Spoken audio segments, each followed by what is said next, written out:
So, ito po ang result ng aking binake na cake, na Chocomoist cake. Actually, dalawang recipe ito. So, nagkagawa tayo ng tatlong 7 by 2.5 inches na cake.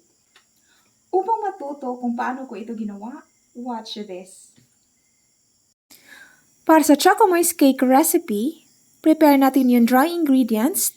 Kailangan natin ng 438 grams of all-purpose flour, 4 teaspoons of baking soda, 2 teaspoons of iodized salt, 2 teaspoons of baking powder, and 120 grams of cocoa powder. I-sift po natin silang maigi, and then i-mix natin and isi-set aside. Next naman po niyan, isi-prepare natin yung wet ingredients. So, kailangan po natin ng buttermilk. So, gagamit tayo ng substitution for buttermilk. Kailangan natin ng 1 tablespoon of white vinegar and then dagdagan natin ng evaporated milk to make it 1 cup and set aside natin for 5 minutes. Okay?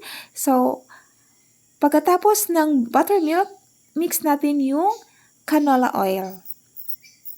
I-mix natin maigi, no? Para ma-incorporate po yung buttermilk and oil. Next naman is i-add natin yung dissolved na 4 teaspoons of coffee powder sa 2 cups of hot water. And then, add natin yung 800 grams of brown sugar.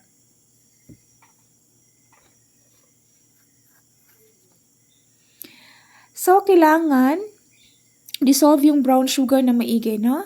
Before natin i-add yung dry ingredients, add naman natin yung 4 pieces of whole egg and 1 tablespoon of vanilla extract. Ayan. Make sure na na-dissolve again yung brown sugar before i-add yung dry ingredients. Okay. Ayan. So, sa paglalagay naman ng dry ingredients, i-add ito gradually. So, hindi mo ilagay lahat, no? Gradually lang para maiwasan natin yung lumps or buo-buo sa harina or flour. Okay.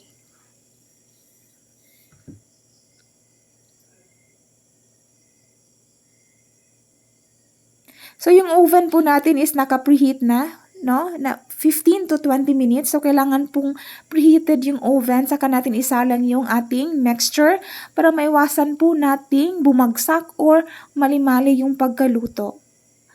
And, bake po natin ng 1 oras at 15 minuto yung cake under low heat po para ma-achieve po natin yung flat na top of the cake. Ayan. So, pag okay na siya,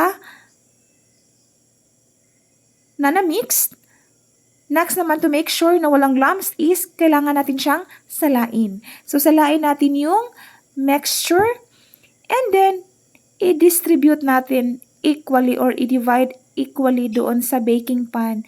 And diretso na po yan sa pagluluto. Okay?